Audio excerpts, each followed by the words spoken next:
And third place after coming in 5th last year. It's a great accomplishment. Thanks. Yeah.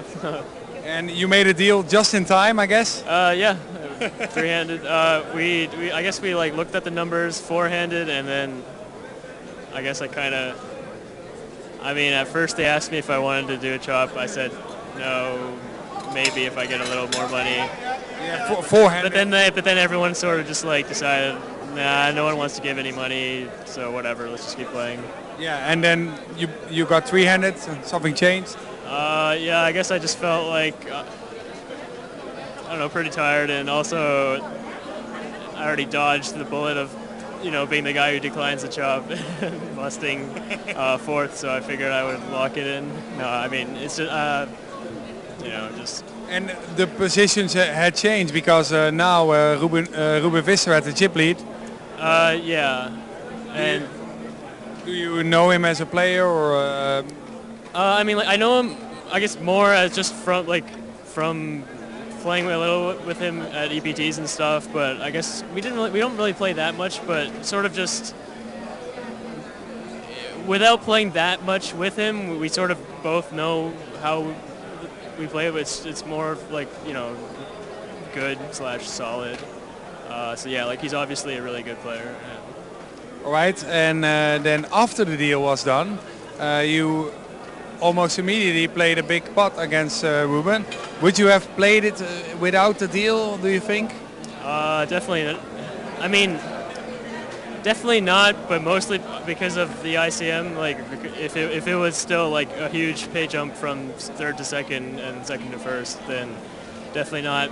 But you know, that said, I don't think it's like, I don't think Ruben, you know, thought, oh, he must be doing it because they made a deal, blah blah blah. Like, I'm pretty sure Ruben just had like ace jack or better. Or, yeah, your timing was unlucky probably. Yeah, and I expected him to just flat a lot on the turn anyway.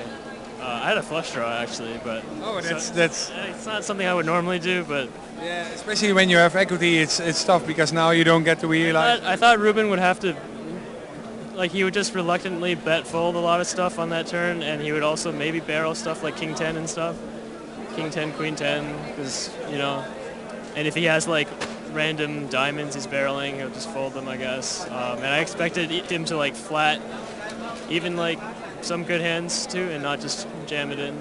But maybe he owned me. Maybe he had like, I don't know, like Queen 10 diamonds. Oh, yeah, lower flush draw maybe. And there was another hand which was kind of upsetting for you. The hand early on the final table where you made quad 8s against Ole Shemion, and you really looked disgusted after the hand. Yeah, I don't know. I didn't play that hand very well. Well, I don't know. Not against his hand, not against the flush, but.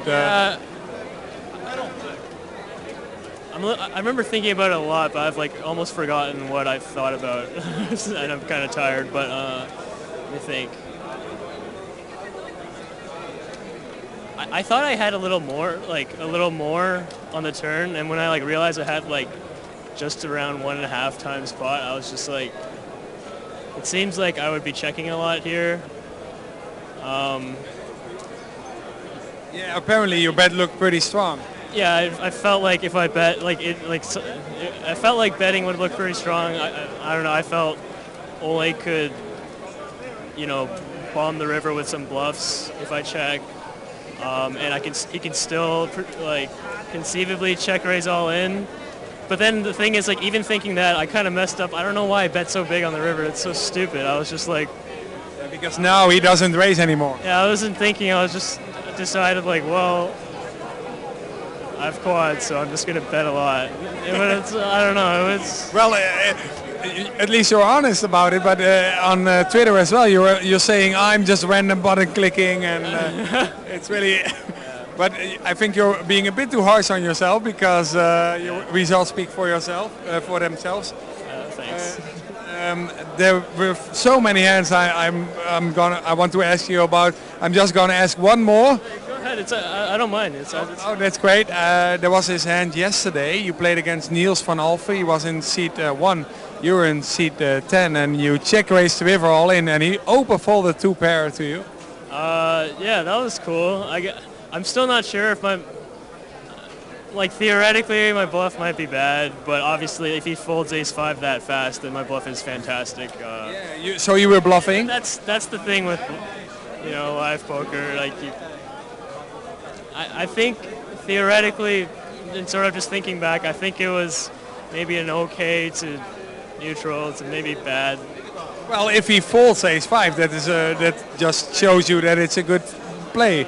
Yeah, like results-wise, it's definitely like really good if he's holding ace-5 there. I basically thought he would he checked the flop pretty quickly.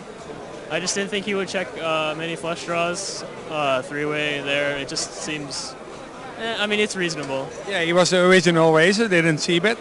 Yeah, it's reasonable actually. Like I didn't completely discount it, but just, you know, whatever. Felt like he didn't have any flushes. I could still have like a lot of good hands. He could have a lot of, you know, like ace queen plus that would bet fold, and it is conceivable that I would expect him to bet the river, so I could check my good hands as well. And yeah, and also it's just, you know, when he bet just the sizing and stuff. Yeah, he bet 70k into 190, I think, and he left you just enough room to make a move. Yeah, I just felt like he would fold like ace queen, like he would play ace queen, ace king, and fold them pretty happily. But you didn't have anything because you led the turn? I had ace-4 with no spades. So you turned a weak ace into a bluff. I had an open ender on the turn.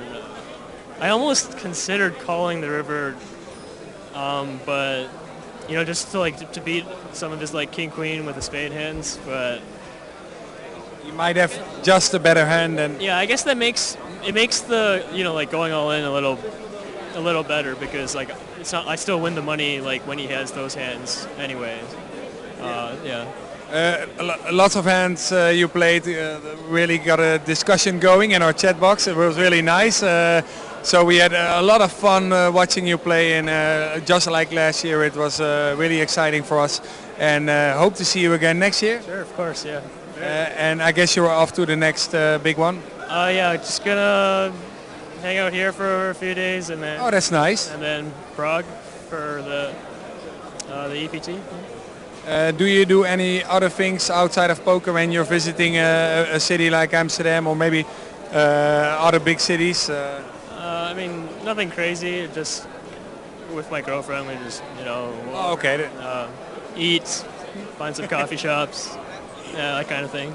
You shouldn't say coffee shops in Holland, because we have different coffee shops. All right, cafes. All right, drinking cappuccino. I saved you there.